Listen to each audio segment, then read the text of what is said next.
Before I start with the stories, I'd like to give a viewer discretion warning on this video. The Last Halloween. Please come in and take a seat.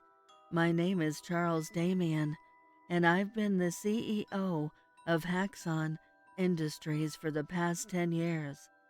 We specialize in Halloween props and offer the finest masks in the industry. Year after year, we rank #1 in consumer feedback and sales. I took over the fledgling company and turned it into a Halloween powerhouse. With hard work and a little something extra.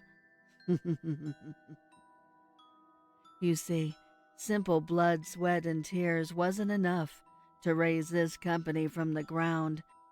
It required some assistance from the dark arts. I put this company on the map with our line of ghoulish Robert Loggia masks, complete with voice box that said, "Hello, I'm Robert Loggia." We then progressed with our classic movie monster line, then our 80s slasher movie line, and so on, all award winners, all realistic. We're simply the best at what we do. Behold the ancient book I place before you, with the help from my Celtic ancestors and the sacred text written within its bindings. We're going to have our best Halloween yet. The children who wear our new line of masks this Halloween will all die in a horrific death. However it's depicted on the mask they're wearing is how they'll die before the clock strikes midnight on Halloween night. A perfect way to usher in the celebration of Samhain. I see you look shocked. Why are we doing this, you ask? I say, why ask why? But to alleviate your curiosity, I'll tell you why. It's as simple as this. It's time. The stars have aligned, the planets are arranged accordingly, and my ancient Celtic ancestors are calling for sacrificial blood, like the pagan villages of old. One family, one sacrifice, to appease the sun god. Now, not every child will wear a mask from us, but I'm sure being the #1 mask producer in the country will ensure us plenty enough lives to satiate the blood cravings of the gods. We're shooting for this to be the last Halloween. No more mocking our traditions. No more whiny children only wanting candies, or adults using Halloween as an excuse to act like a slut for one day out of the year. It's all going to end. People will be afraid to celebrate after this. Oh, don't worry about us. Our company will survive. We'll move on to making other things. Well, that about covers it, I think. I'm sorry, but your time is up. We can't allow you to leave. But that's the risk you pay when you choose to break in here. Goodbye, and happy Halloween. Halloween came, and the children around the country went out trick-or-treating in their Haxon Halloween masks. Like every Halloween past, families celebrated and had an excellent time that night. But as the clock struck 9, the children began to shake and convulse. They fell to the ground and screamed out in pain. They slowly began to die, and die horrifically. Every cut, every wound, every gash, every slash, every chunk that was missing from that mask design is how the mask wearer died.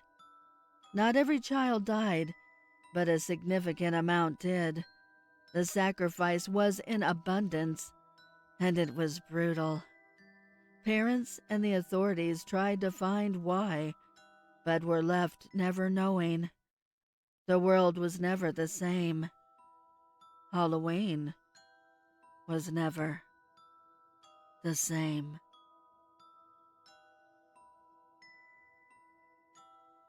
Bill's Kitchen. Parents every year are petrified of their loved ones going missing, to be that one missing child on Halloween. Don't let it be mine, they pray.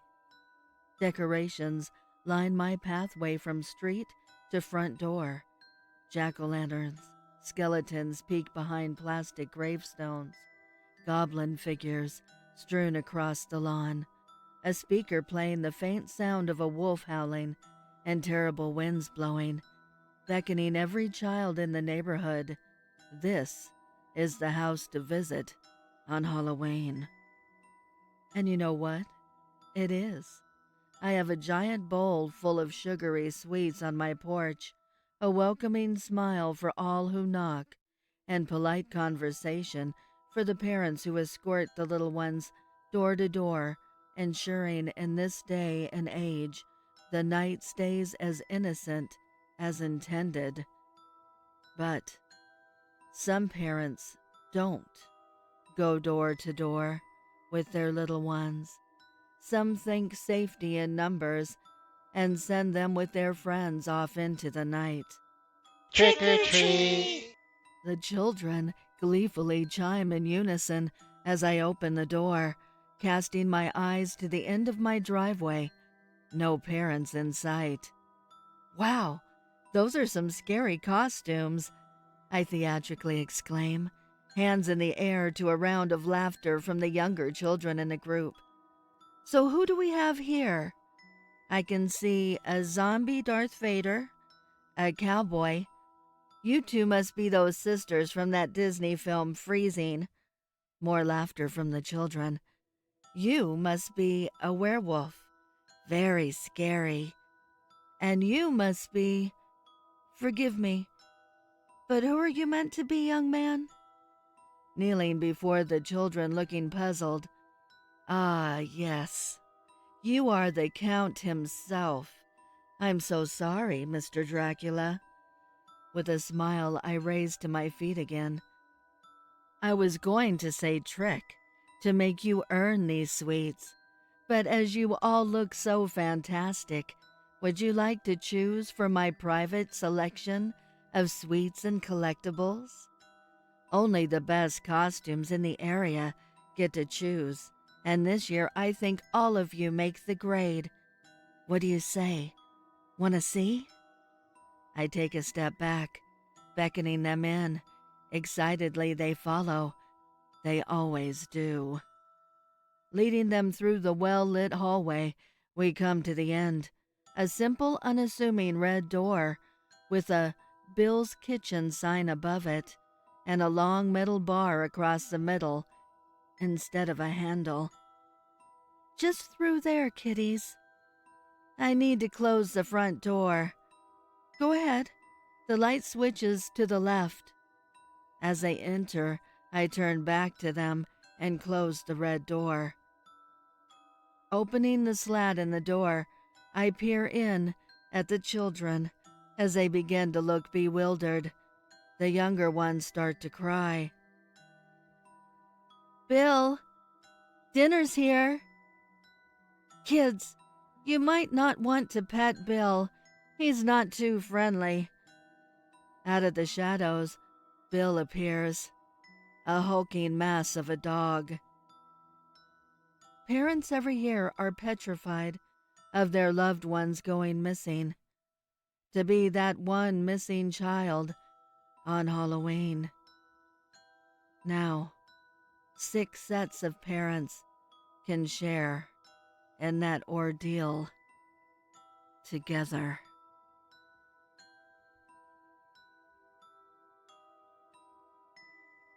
Danny's Putrid Face. Danny could hardly contain his excitement. It was his first Halloween in this new town. Dusk had already fallen, and through the window he could see other children already making their way up and down the block. His father passed him a grinning plastic jack-o'-lantern and a flashlight. You ready, buddy? Danny nodded eagerly. Yeah, Dad. Come on, let's go already. They made their way down the front porch and onto the sidewalk. In front of each home, Jack would remain behind at the end of the driveway, watching cautiously as his son approached the door and growled, "Trick or treat!" He received many compliments and even some authentic gasps of fright. This year, he'd decided against a store-bought costume, finding them predictable and boring. This Halloween, he wanted to celebrate the sinister and macabre. He wanted to actually scare people. He hated it when people said, "Oh my, aren't you just so cute?" Or even worse, "So what are you supposed to be?" Not this year. This Halloween, he craved shocked faces of surprise and bewilderment. And he got it. Who wouldn't have been horrified to see a grotesque and malevolent 9-year-old? He wore a scarred and chalk-like skull, adorned with tattered, blackened patches of rotten flesh. From those patches sprang tufts of hair, thickly matted with dark maroon. Adding to the effect, what appeared to be plump and writhing maggots were feasting upon what little remained of his cheeks. Where a nose should be, only a gaping, moist, and reddened cleft. His eyes appeared dull and blind as they turned within their bony sockets. When he spoke, the muscle of his face contorted as blood seeped from his tongue, staining his teeth and the wrinkled, leathery ribbons of his lips. There were no visible ears, only caverns of moldy blackness. And the smell! The boy reeked of rancid death, like raw meat that had been discarded, putrefied as flies dined lustfully upon it. One man almost vomited. "Jesus Christ, kid! That's the scariest effing costume I've ever seen." He'd said this through a pinched nose as he thrust a handful of candy bars into Danny's jack-o'-lantern. As the night went on, Danny collected far more treats than the pumpkin could hold. Jack foresaw this, and had also brought 2 cloth grocery bags, both now bursting at the seams. Hours later, the pair made their way back home. They were both exhausted. While Danny was getting cleaned up, his father tossed a frozen pizza into the oven for them to share while they watched The Shining. Danny was nearly asleep when the movie ended, and Jack was nearly drunk. As he tucked Danny into bed, his son looked up into his glassy and bloodshot eyes. He yawned and said, "Thanks, Dad. I had fun tonight. Did you see the look on that guy's face? He really thought that I was wearing a costume." Jack adjusted Danny's latex nose, smiled, and thought, if only that were true. Defective Lights. Our old next-door neighbor, Mr. Parker, was really excited about Halloween. A bit overexcited, if you ask me. The guy was above 70, well into the sulking, children-abhorring phase of his life. But he just seemed so eager to get all of his Halloween decorations in a nice and spooky order. I say that because me and Tucker, my younger brother, were the ones who set up the old man's lawn for trick-or-treating. Trust me, the guy was hyper-passionate, kept constantly gushing about the festive preparations he had made. But he also had these scary pumpkin skulls, bone flags, and other stuff to put around his house. They were all fake, obviously, but my 8-year-old brother seemed quite fascinated by his stuff. Although I had to admit, some of his toys did look rather real. Really passionate, I thought. "Where did you find such awesome stuff?" Tucker asked. "Oh, nowhere special, son," Parker smiled. Just mementos.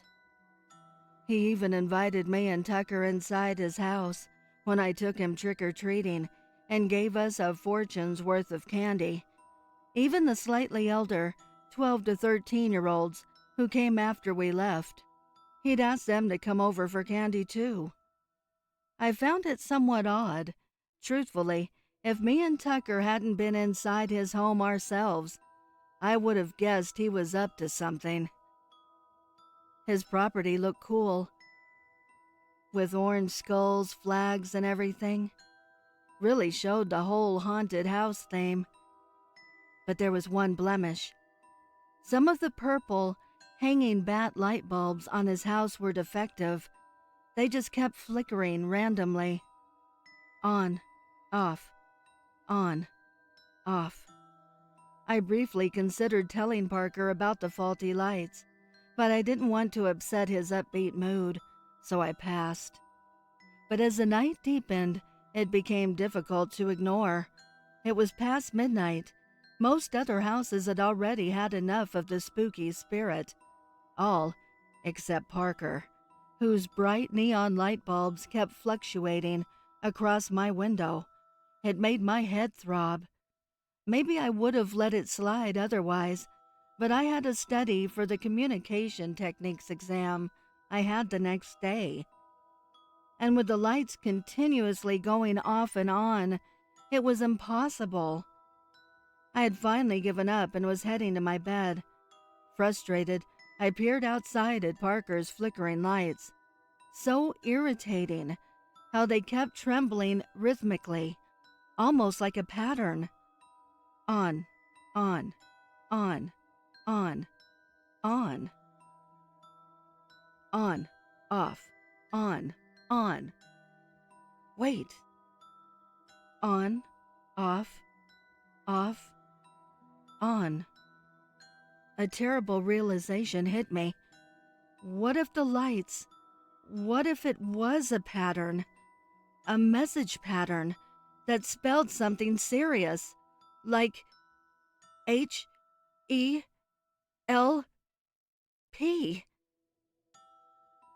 They found the bodies of a 12 and a 13-year-old in Parker's basement. The 14-year-old boy who had signaled the SOS message by covering the lights with his hands was the only survivor. Here's the part that most disturbs me. Both the bodies recovered were missing long bones and skulls. As the cops dragged Parker into the van, I couldn't help but think about what he had told Tucker. Just mementos. Check your candy. Hand over your candy, my mother told me after we got back from trick-or-treating. I reluctantly handed over my sack of candy. The whole neighborhood was in panic mode this year after what happened last year. The memory had all but faded until Halloween was upon us this year. We need to be careful after what happened to Michael last year, she said. I know, Mom, I replied. I still can't believe that something like that happened in our little town, she said, as she was inspecting piece after piece. I wasn't that worried about what happened last year. After all, Michael was the class bully, and after the initial shock wore off, no one in my class really missed him at all. Every year since I can remember, he had set up a candy tax for everyone in our grade. If you didn't pay up and give him 10 of your best candy bars, he made your life a living hell. Accidentally spilling milk over your homework assignments, tripping you in line, and other ways to just make your life suck. The whole class was all excited for our first year without the candy tax. That is, until Dylan told us that now he was going to be collecting the tax. Tommy told him that nobody was going to pay it to him. Now, Tommy is in the hospital with a broken arm. Dylan claimed that he didn't mean to push him down the hill, but the whole class knows what happened. I could feel my pocket vibrate, and that's when I saw the text from Dylan. "Don't forget my candy tomorrow," is what it said. It looks like he sent it to everyone in our class who had a phone. My mom had just finished inspecting my candy and handed it back to me. "Okay, hun," she said with a smile as she handed my candy back to me. "Your candy all looks good. You can have a piece or two, but then we need to get ready for bed." "Okay, Mom," I said as I grabbed my candy from her and kissed her cheek. "I'm going to get ready for bed, and I'll have one." I took my candy from my mom and went upstairs to my room. I changed out of my costume and started sorting through the candy to figure out which pieces I was going to use for the candy tax. After I picked out 10 pieces, I put the rest of the candy back in the bag. I really hope that Dylan is as dumb as Michael was, I thought to myself, as I slid a razor blade into the big Tootsie Roll that I had selected for Dylan.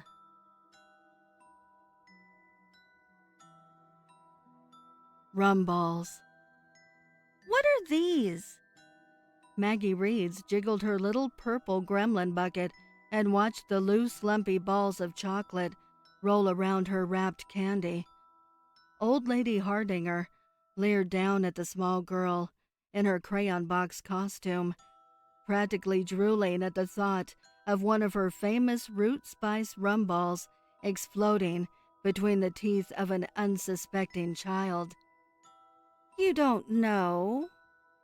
I thought all the kids in town mentioned my special candy around Halloween." Her voice was inquisitive, but beneath that was a layer of nastiness and off-putting glee. "Oh, right. Rum balls."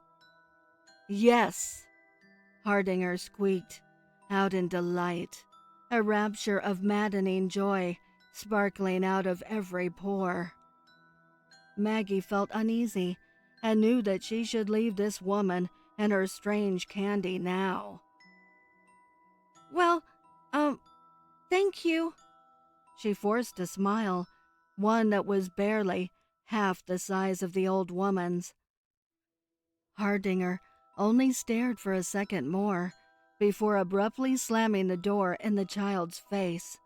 Maggie walked away, noticing how empty the streets have become. The chorus of laughter and torn wrappers was gone, and now replaced by empty winds of the October night. She still had a few minutes before her dad came to pick her up. She shouldn't have told him to come so late. To put herself at ease, she reached into her candy bucket for a little energy boost. Plucking out one of those odd rum balls, she wondered what it was that made this candy and their maker so famous.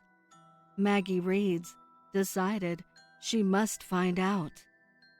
A gentle bite of the candy brought an explosion of rich saccharine sweetness into her mouth. Maggie had never tasted anything so good. She was so enthralled that she hadn't noticed the old lady staring at her from the kitchen window, licking her broken lips. Sobriety finally returned to Maggie, and she looked at the half-bitten treat. It oozed a foul, chunky pus and leaked between her fingers. It was now that Maggie remembered what made old Lady Hardinger and her candy so famous. Hardinger was a local nutcase who was rumored to have escaped from a chuckle house decades ago, and her candy was rumored to be chocolate-covered warts. Maggie Reeds now knew that one of these rumors was true.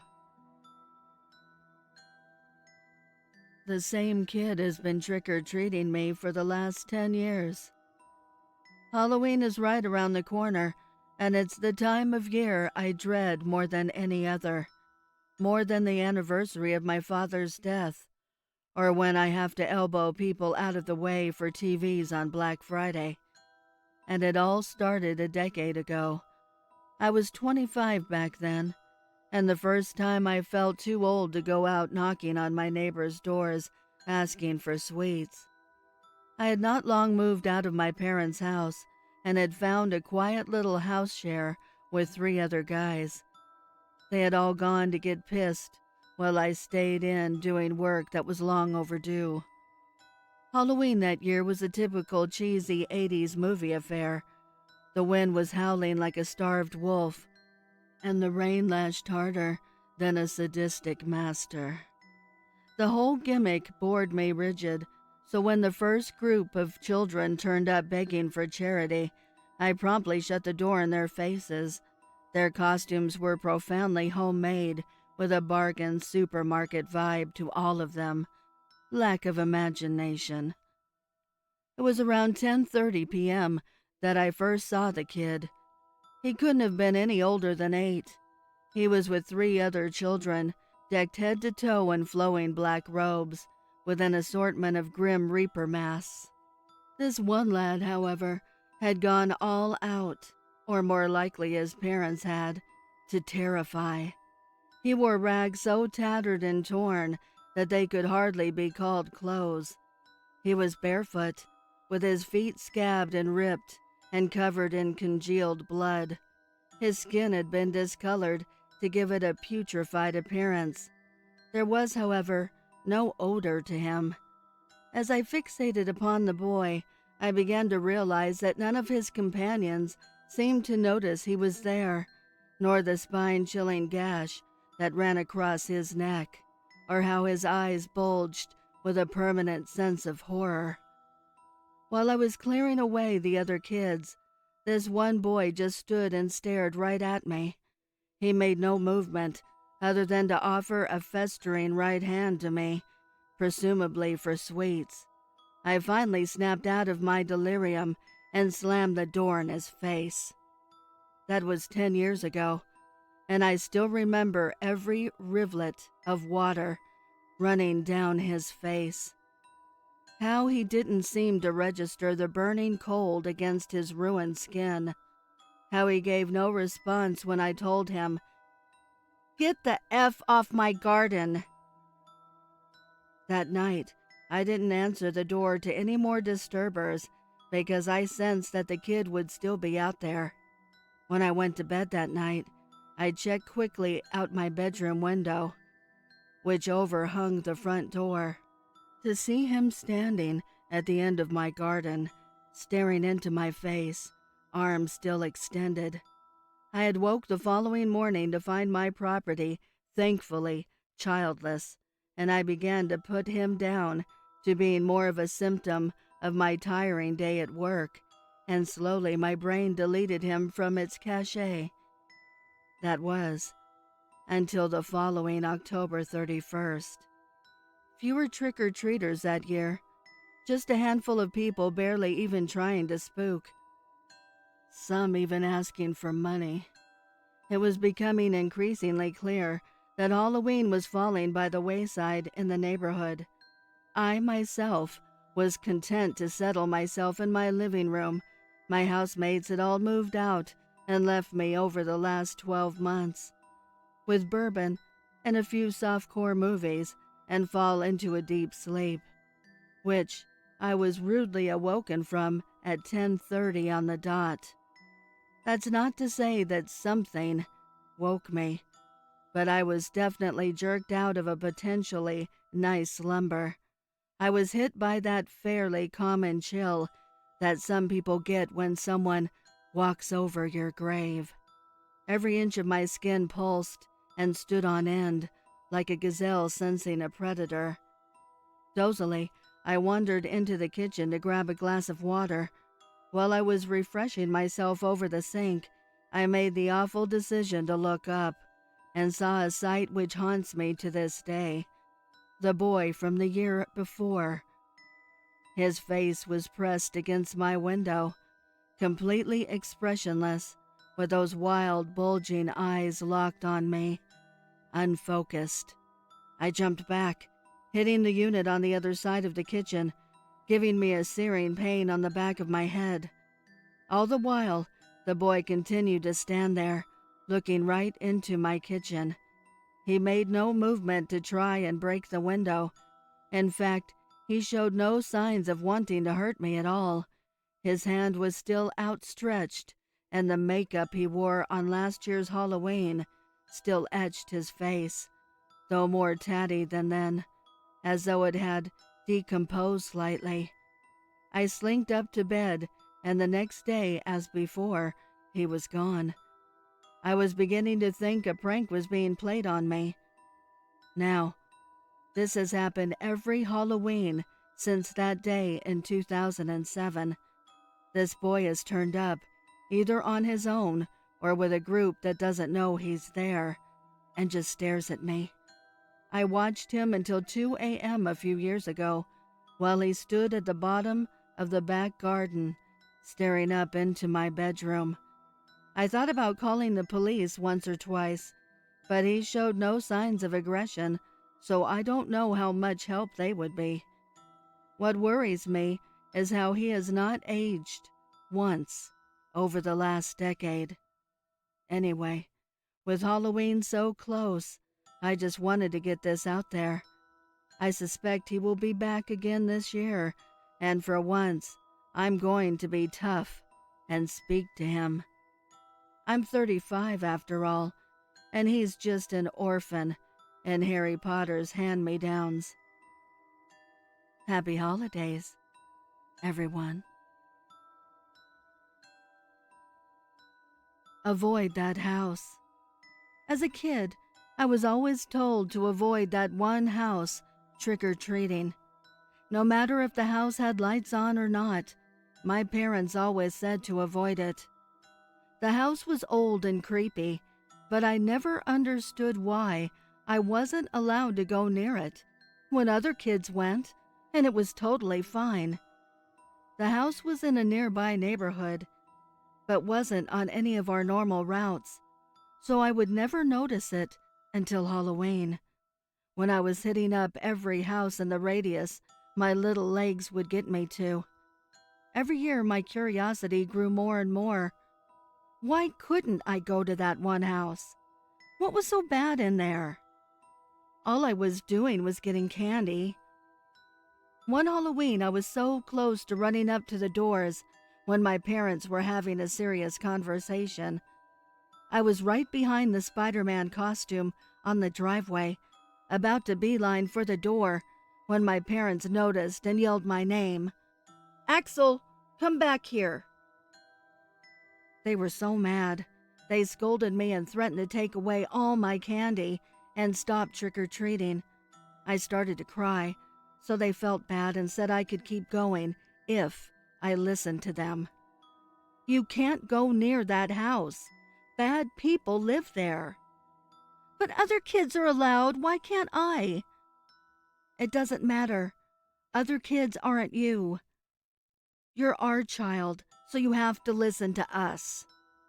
That was always the end of the conversation. The next year, when I turned 6, we had moved away to another town a few hours away, and I forgot all about that one house. It's been 30 years now, and I hadn't been back in that neighborhood since. I have my own family now, with a small son. Now that he can trick-or-treat, I wanted him to experience the same joy of Halloween that I had as a child. I convinced my wife to let us go back to my old neighborhood for Halloween today. It was a few hours' drive, and it was exciting for my son to see my old house and the neighborhoods I used to trick-or-treat in. As we filled up his bag with candy, we came up to the house that I was forbidden to go to. Now I was older and could make my own decisions, so I decided to go against my parents' traditional rules. What's the worst that can happen? I thought. My son rings the doorbell and screams, "Trick or treat!" when an older lady opened the door. She was in shock, when she opened the door and stood frozen. She then finally shouted behind her, "Peter, come to the door. Our child and grandson have finally arrived."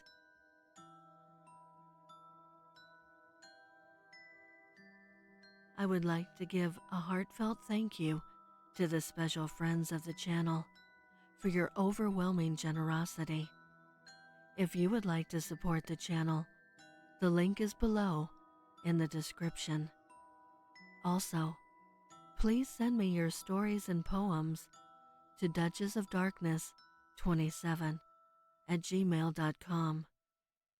You can also find me on Instagram at duchess.ofdarkness and Twitter at duchessofdarkn2. I want to thank all my listeners for your kindness, your encouragement, and your support. It means the world to me. Thank you for joining me. Until next time.